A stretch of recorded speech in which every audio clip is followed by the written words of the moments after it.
नुमान, आज की वीडियो इतनी डिस्टर्बिंग है ना, मुझे नहीं समझ आ रहा इस वीडियो का स्टार्ट मैं कैसे लूँ।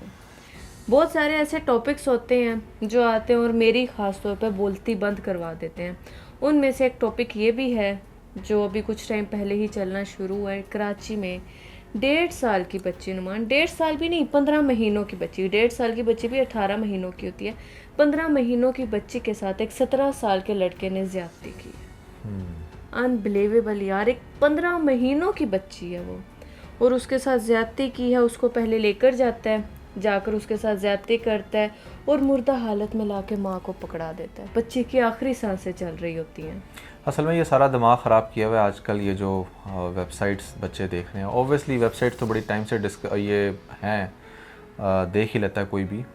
लेकिन कुछ ऐसी वेबसाइट्स हैं जहाँ पर बहुत ही एक्सट्रीम इलीगल किस्म का जो डाटा है वो देखने को मिल जाता है। कुछ पेड वेबसाइट्स भी हैं, तो वहाँ से ये लड़के इस तरह की चीज़ें देखते हैं और ये चीज़ें अपने दिमाग में पालते हैं। और फिर एक और चीज़ भी है, वो ये कि इसमें सबसे बड़ी जो नेग्लिजेंसी है वो पेरेंट्स की है। कि आप अंदाज़ा लगाएं कि आपकी इतनी छोटी सी बच्ची है, आप कैसे आंखें बंद करके किसी भी रिलेटिव को बड़े आराम से दे देते हो कि हाँ वो चीज़ लेकर आकर दे देगा। वो कभी भी चीज़ ला कर नहीं देगा। मैंने ये 15 से 18, 19, 20 साल की उम्र के लड़कों को दुनिया जहान की गंदी हरकतें करते देखा है when I was in that age. ठीक है ना, मतलब यू नेम इट, वो हर उस चीज़ के साथ वो करते हैं जो नहीं करना चाहिए। ठीक है, मैं यहाँ तक आपको कहूँगा कि खाने की चीज़, ठीक है, खाने की चीज़ों के साथ करते हैं, चिकन के साथ करते हैं, ब्रेड के साथ करते हैं। यू विल बी शॉक्ड कि कितनी इस तरह की चीज़ें हैं जिनके साथ ये हरकतें करते हैं। तो आप एक उस एज के लड़के को, मतलब एज तो कोई भी हो सकती है, बट आप उस एज के लड़के को अपनी नन्ही पर ही पकड़ा दो कि जाओ भाई इसको जाके चीज़ ला कर दे। आपको पता ही नहीं है कि उसके दिमाग में क्या चल रहा है, आपको पता ही नहीं है कि उसने 10 मिनट में क्या से क्या कर लेना है। और आपको एक और चीज़ मैं बताता हूँ, जो टोडलर्स के साथ इतना ज़्यादा ये हो रहा है ना, उसके पीछे रीज़न क्या है।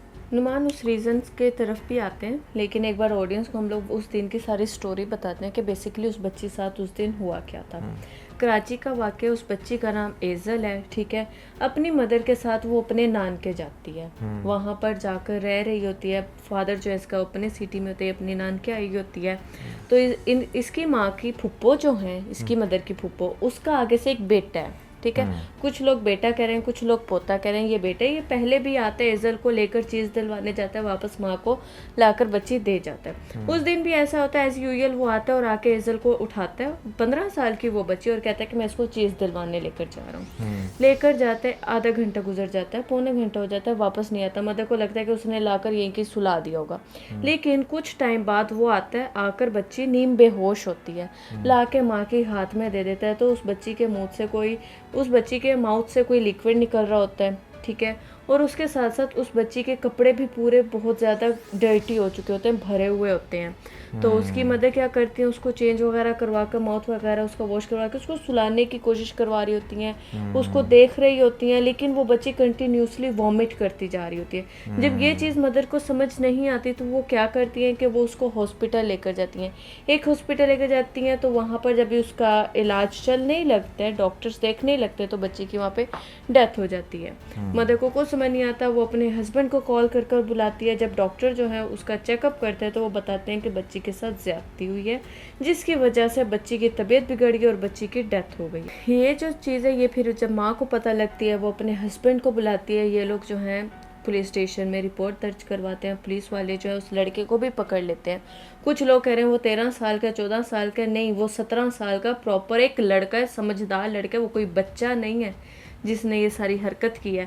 तो पुलिस वाले उसको पकड़ लेते हैं, वो अपना इतराफ़े जुर्म भी कर लेता है। यहाँ तक की अभी ये स्टोरी है, बट उसकी एज दरमियान में आ रही है, जिसकी वजह से उसको भी ये चीज़ समझ नहीं आ रही पुलिस वालों को और हमारे जो कानून है कि उसको क्या सज़ा देनी चाहिए और क्या होना चाहिए उसके साथ। 18 साल से कम उम्र बच्चे को कोई ऐसा बड़ी उस तरह की सज़ा होती तो नहीं है वैसे, क्योंकि 18 साल से कम उम्र का जो बच्चा होता है ना, उसकी जो ज़िम्मेदारी होती है वो पेरेंट्स की होती है। ठीक है, यानी कि अगर 18 साल से कम उम्र का बच्चा और अगर उससे कोई ऐसा क्राइम हो गया तो आइडली जो सज़ा मिलती है वो पेरेंट्स को मिलती है। ठीक ठीक है, वो कुछ भी करके फिरता रहे बाहर, वो कुछ भी करता रहे। मतलब मैंने तो यही सुना है, but this is again one of the rare case. और इसमें आप देखें कि 17 साल का ये लड़का है और इसने एक छोटी सी बच्ची के साथ ये सारा कुछ किया है। अब ओब्वियसली उसके पेरेंट्स तो हर तरह से हाथ पांव मारेंगे अपने बच्चे को बचाने के लिए, लेकिन ज़्यादती एक ऐसी चीज़ होती है जो मेडिकली भी बड़े आराम से प्रूफ हो जाती है। और उस उम्र के लड़के को तो उन्होंने 4 थप्पड़ लगाए होंगे तो उसने अपना साथ चुगल दिया होगा कि वो क्या करता रहा, कैसे करता रहा। लेकिन जस्ट इमेजिन कि उस बाप के ऊपर क्या बीत रही होगी। मतलब मैं तो सोच सोच के ना लिटरली परेशान हो गया हूँ कि वो अपनी बाकी की ज़िंदगी कैसे गुजारेगा। पहली बेटी थी नुमान, उसकी 1.5-2 साल पहले शादी हुई, पहली बेटी, और वो भी सिर्फ 15 महीनों की। और पहली बेटी के साथ तो, पहली बेटी हो या बेटा हो, जो भी लोग पेरेंट्स हैं वो बहुत अच्छे से समझ सकते होंगे कि उनके साथ जो आपकी अटैचमेंट का लेवल होता है वो बहुत डिफरेंट होता है। मतलब आपके बाकी बच्चे भी होते हैं ठीक है, बट बहुत डिफरेंट होता है। आप बहुत ज़्यादा इमोशनली अटैच्ड होते हो, तो आप सोचो कि वो किस तज़िये से गुजर रहे होंगे। और इसमें देखा जाए तो गलती भी उन्हीं की है, और उनमें से ख़ास तौर पे देखा जाए उसकी माँ की है, जो अपने मेके गई हुई थी और वहाँ पर भी जाकर वो पता नहीं किन हवाओं में थी कि उसे अक्ल ही नहीं आई कि मैं अपनी एक मासूम नन्ही परी को किसी को भी दे रही हूँ। अच्छा, इसमें बताया ये जा रहा है कि वो पहले भी काफ़ी दफ़ा आके इसको चीज़ दिलवाने लेकर जाता था। दैट मीन्स कि वो अगर यहाँ तक पहुँचा है तो पहले भी वो कुछ ना कुछ करता रहा होगा। तभी तो उसको इतना कॉन्फिडेंस मिला है। तभी तो उसको इतना कॉन्फिडेंस था कि इस दफ़ा उसने मतलब बिल्कुल इस तरह से कि उस बच्ची के, आप देखें ना ज़रा, सोचें कितनी ज़्यादती है यार ये। तो मुझे तो समझ नहीं आ रहा कि मैं इस पर कैसे कमेंट करूं। इसमें पेरेंट्स को हर तरह से सोचना चाहिए कि वो कभी भी, चाहे आपका, मैं यहाँ तक कहूँगा, चाहे वो बच्ची का मामू है, चाचू है, नाना है, नाना दादा की भी मैं बात करूँगा, कभी भी ये मत समझना कि बहुत एज है यहाँ पर क्या, ना भाई ना, बिल्कुल भी नहीं। अपनी बच्ची को सिक्योर रखना आपकी ज़िम्मेदारी है। आपके अलावा कोई भी दूसरा शख्स है ना, वो रिस्क है और वो कुछ भी कर सकता है। और इसमें सबसे बड़ी प्रॉब्लम पता क्या होती है रीच, अगर आपकी बच्ची जो, अच्छा मैं जो बात कर रहा था पहले मैं वो बात बताता हूँ कि टॉडलर्स के साथ ये सारा कुछ क्यों हो रहा है। टॉडलर्स के साथ ये ज़्यादातर इसलिए होता है कि एक तो उन बच्चों को पता नहीं होता कि उनके साथ क्या हो रहा है। जो थोड़े से बड़े बच्चे होते हैं वो कंप्लेन कर देते हैं। अब तो स्कूल्स में भी समझाया जाता है कि गुड टच क्या है, बैड टच क्या है, वो बच्चे आकर बता देते हैं। तो जो बिल्कुल छोटी बच्चियाँ होती हैं उनके साथ इसलिए होता है उनको पता ही नहीं होता ये क्या हो रहा है। दूसरी बात ये है कि ऑब्वियसली 7-8 साल के बाद बच्चियाँ जो हैं वो प्रेग्नेंट भी हो जाती हैं, तो ये भी एक रीज़न है कि छोटी बच्चियों के साथ बहुत ज़्यादा ज़्यादती देखने को मिल रही है आजकल, ठीक है। और तीसरी बात यह है कि ये अगेन मैं आपको बताऊंगा कि ये चाइल्ड अब्यूज़ पूरी दुनिया में इसलिए इतना ज़्यादा ये है क्योंकि ये क्रिमिनल माइंडेड लोग जिनको सिर्फ इस चीज़ के अंदर नज़र आए ना अपना फ़न, वो इसी चीज़ में लगे रहते हैं और ये चीज़ उनकी फिर रहती है। ऐसे बंदे को कड़ी से कड़ी सज़ा मिलना बहुत ज़रूरी है। तो ये वो रीज़न है। और जो दूसरी बात मैं करूँगा जो बहुत ज़्यादा इम्पॉर्टेंट है वो ये है, इस वजह से भी बड़ा ज़रूरी है कि आप अपने किसी भी रिलेटिव को अपनी चाहे 5, 6, 7, 8 साल की बच्ची के साथ टच ना करवाएं। क्यों? क्योंकि बच्चियां उस एज के अंदर भी उस शख्स के साथ इमोशनली कनेक्ट हो जाती हैं।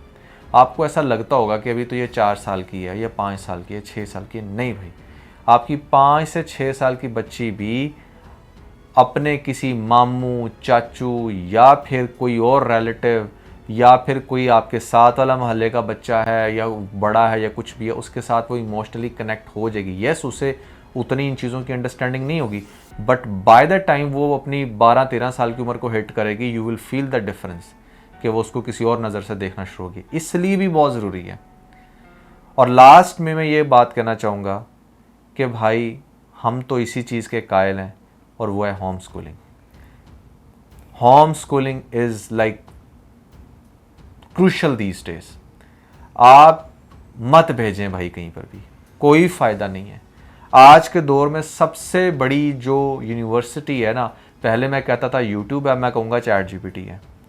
खुद सीखें, बच्चों को सिखाएं, हर तरह का लेसन्स पढ़ा सकते हैं। आपको तो इवन किसी ऑक्सफोर्ड की बुक्स भी लेने की ज़रूरत नहीं है, सब कुछ अवेलेबल है। आप खुद जिम्मेदारी लें, या खुद अगर बहुत बिजी हैं तो किसी को हायर कर लें, बट वो आपके घर आके आपके बच्चे को डेडिकेट टाइम दें। आप ये भी देखें कि अगर आप आज किसी बहुत ही हाई क्लास स्कूल में अपने बच्चे को दाखिल करवा भी देते हैं ना, तो वहाँ पर भी एक क्लास में मैक्सिमम 3 से 4 बच्चे होते हैं, मैक्सिमम 7-8 होंगे। जो बहुत अपर क्लास होते हैं वो तो 3-4 बच्चों के लिए एक टीचर होती है। तो बात तो वहीं पर आ गई ना, एक टीचर ने कोई डेडिकेटेड टाइम देना है बाहर, तो घर आके दे देगी।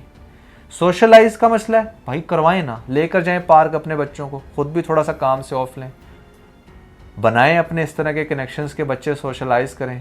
बट सोशलाइज करने के चक्कर में उनको वो पता नहीं स्कूल वाला एक्सपोजर देने के चक्कर में अपने पैसों की भी वाट लगाते हो और बच्चों की भी।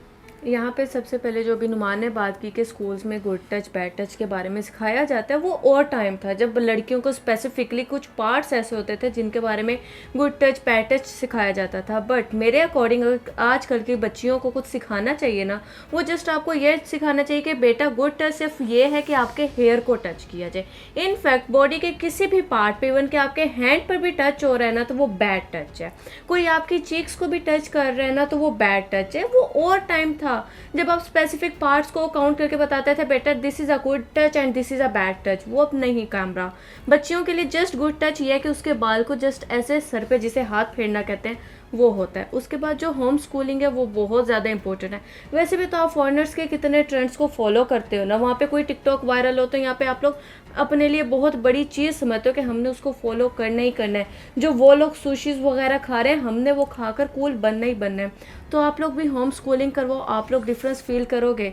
आप लोगों को क्या पता, कितने भी बड़े स्कूल में भेज दो, वैन वाला तो मर्द ही है ना, बंदा ही है ना। आजकल बच्चे जो हैं कंबाइंड स्टडीज़ हो रही हैं, उनकी को सिस्टम होता है, बॉयज़ भी होती हैं गर्ल्स भी होती हैं।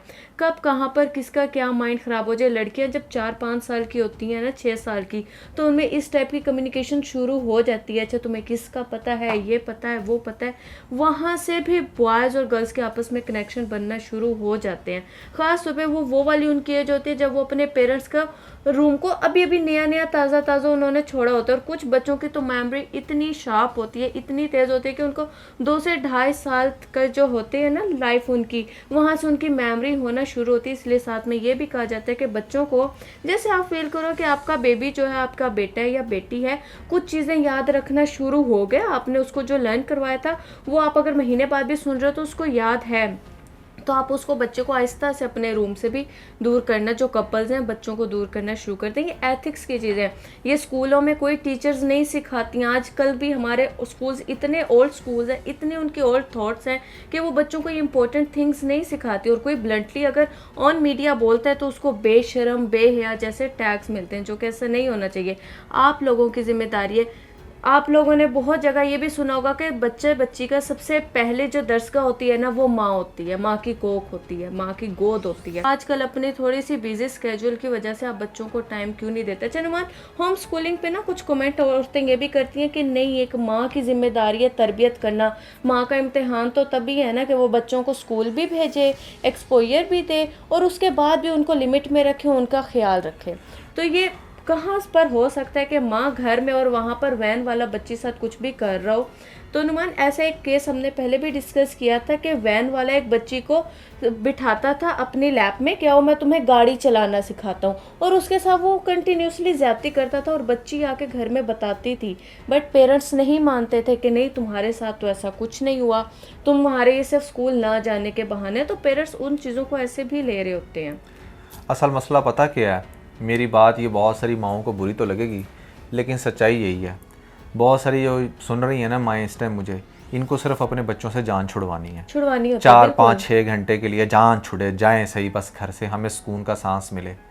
लेकिन भाई वो जो सुकून का सांस है ना आपका, वो आपकी सारी ज़िंदगी का अजाब का सांस बन सकता है। ठीक है ना।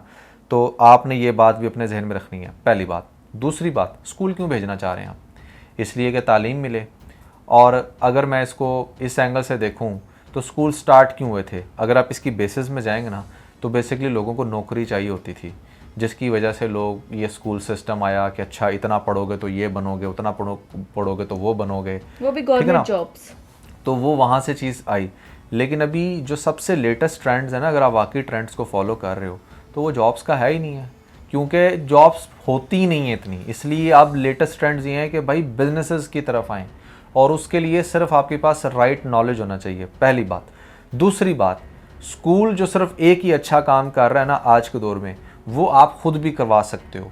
मतलब अगर आपने एक बच्चे की 30,000 रुपये महीने की फ़ीस भर रहे हो ना, आप सिर्फ 10,000 महीने की फ़ीस पे एक बहुत ही डेडिकेटेड टीचर रख सकते हो जो उसको लिखना भी सिखाएगी, पढ़ना भी सिखाएगी, डेडिकेटेड टाइम भी देगी। और मार्क माई वर्ड, आप एक साल स्कूल भेज कर देखें और एक साल होम टीचर आके देखें, you will feel the difference कि भाई ज़्यादा फ़ायदा कहाँ पे आ रहा है। और डिग्रीज़ को कोई भी नहीं पूछता। मैं आपको बता रहा हूँ कि मैंने कॉर्पोरेट में ख़ुद भी काम किया। लास्ट टाइम 7-8 साल पहले भी ये ट्रेंड ख़त्म हो गया था। मैं सिर्फ स्किल को देखता था और उसकी बेस पर हायर करता था। हत्ता के वो आकर बताते थे हम लम्स से पढ़े हैं, फ्लॉ से पढ़े हैं। मैं कहता था भाई मुझे ये करके दिखाओ, आता है। ये 7-8 साल पहले की बात है। अब इवन कि मैं अपनी कंपनी में जो हायरिंग्स कर रहा हूँ, मैं खुद भी ये देख रहा होता हूँ कि इनकी काबिलियत क्या है। मैं ये नहीं देखता कि भाई आपने कौन से स्कूल से पढ़ा था, बीकन हाउस से पढ़ा था या उसके बाद कौन से कोई कॉलेज गए थे आप। तो दुनिया जिस तरफ जा रही है उस तरफ जाओ ना। क्या ज़रूरत पड़ी है अपने फाइनेंसेस का बेड़ा गर्क करने की। और फिर मोस्ट इंपॉर्टेंटली, जब आपकी बच्ची घर से बाहर निकलेगी ना, एक बात मेरी याद रखना, स्कूल के टाइम तक तो आप शायद उसको मैनेज कर लो, कॉलेज के टाइम पे क्या करोगे। फिर यही बच्चियाँ आपके कंट्रोल में नहीं आती हैं। फिर ये बच्चियाँ आपको बताएंगी 9th क्लास में जाने के बाद कि हमारी फ़लाँ दोस्त तो फ़लाँ कॉलेज में जा रही है, हमने भी उधर ही जाना है। चाहे आप वो अफोर्ड कर सकते हो नहीं कर सकते, वो आपकी बिलास है। वो आपसे वहाँ जाने की ज़िद करेगी। फिर आपकी बच्ची कहेगी मेरी दोस्त ने आईफोन लिया, मुझे भी चाहिए। फिर उसकी दोस्त ये भी बताएगी मेरा तो बॉयफ्रेंड भी है, तुम्हारा कोई नहीं है। हो तुम तो बैटरी हो, तुम्हें तो ग्लासेस लग गए ना इसलिए। अब वो इस ऐसे कंपनी में जाके 6 बॉयफ्रेंड बनाएगी। फिर स्लीप ओवर्स भी होंगे, ठीक है। फिर उसके बाद वो जाएगी डिफरेंट तरह की पार्टीज़ में जाएगी, फ्रेंड की बर्थडे आ गई है, फलां ग्रुप जा रहा है, ये हो रहा है वो रहा है। फिर अपनी इज्जतें लुटा के फिर हाय हाय डाल देना आप सब लोग। तो यार बेस ही सही बना लो ना, क्या ज़रूरत पड़ी है। घर पढ़ा लो और जो भी आपने उससे बिजनेस करवाना है, जो उससे रेलेवेंट स्टडीज़ करवाओ। मैं आज आपको यहाँ पर ये बात कर रहा हूँ, अगर आप इस पैटर्न के साथ चलेंगे ना, तो फ्यूचर में नंबर 1 कभी भी आपका बच्चा, एक तो जैसे आप चाहते हो ना, एक तो आपके इशारों के मुताबिक चलेगा। उसे पता होगा कि भाई ये माँ बाप ही हैं, सब कुछ इन्होंने ही बताना है हमने क्या करना है। वो अपनी कोई साइंस नहीं लड़ाएंगे। दूसरी बात, जिस भी फील्ड में लेकर जाना चाहते हो उसका राइट नॉलेज अगर उनकी बेसिक्स से दिया होगा ना, तो वो उस फील्ड के टॉपर्स बन जाएंगे। और तीसरी बात, आप खुद देखेंगे कि जो 7-8-10 साल के जर्नी में आपने उस बच्चे के ऊपर लाखों नहीं करोड़ों रुपया लगा देना था तालीम के नाम पे, वो आप उसी का पैसा उस पर लगा कर कोई प्रॉपर्टी बना कर दे सकते हो। तो उनका वो जो रिश्ते की प्रॉब्लम हो रही ना आपको कि यार अगर बच्चे की ग्रेजुएशन नहीं होगी तो रिश्ता कहाँ से आएगा। मैं देखता हूँ, आज कंपेयर करवा लें, एक लड़के ने या एक लड़की ने ग्रेजुएट किया हुआ है और दूसरे लड़के या लड़की के पास एक अपना अपार्टमेंट है या कोई ऐसी प्रॉपर्टी जो वर्थ मिलियंस हो। मैं देखता हूँ पहले रिश्ता किसको मिलेगा। आप खुद भी प्रैक्टिकल करके देख लें। तो राइट डायरेक्शन में चलो ना, उल्टी डायरेक्शंस में जाओगे फिर ये उल्टे काम होंगे। पेरेंट्स की गलती है। इसी के साथ यहाँ पे मैं एक और चीज़ कहूँगी कि चाहे आपने इस्लामिक तालीम बच्चों को दिलवानी है या फिर आपने जो दूसरी तालीम होती है वो दिलवानी है, वो घर से दिलवाएं। ये वाला ट्रेंड भी ख़त्म करें कि बच्चियाँ कुरान पाक पढ़ने साथ वाले के घर जा रही हैं, सामने वाले के घर जा रही हैं, कोई कारी साहब पढ़ाने आ रहे हैं, ठीक है ना, या फिर बच्ची किसी मस्जिद में जा रही है, कुछ भी सीन है, या किसी के पास भी पढ़ रही है, मत भेजें। एक ट्यूटर रखें जो उसे कुरान पाक की तालीम भी दे, दुनियावी तालीम भी दे। और ख़ास तौर पे जिस रूम में बच्ची बैठी हुई पढ़ रही है, चाहे वो फीमेल टीचर क्यों ना हो, उधर या तो कैमरा लगवाएं अगर आप लोग अफोर्ड कर सकते हैं और मदर फादर दोनों के पास उसका एक्सेस हो। और अगर नहीं अफोर्ड कर सकते तो ड्राइंग रूम में बार बार जाकर बच्चे को देखें, चाहे कोई फीमेल टीचर भी है, जाकर देखते रहें, नज़र मारा करें, चेक एंड बैलेंस रखें, ताकि उस टीचर को भी पता हो कि यार इसकी मदर कभी भी आकर देख सकते हैं। नुमान बहुत सारे ऐसे वाक़यात सुनने को मिलते हैं कि माँ ने मेड के सुपुर्द अपनी बेटी की हुई है और सुबह जॉब पर जाती है, शाम को वापस आती है, हफ्ते बाद संडे को जब उसको मौका मिलता है अपनी बेटी को शॉवर दिलवाने का, फीमेल टीचर, तो वो देखती है कि बच्ची की कमर पे इतने स्टिक्स के निशान होते हैं, नील पड़े हुए होते हैं। क्यों?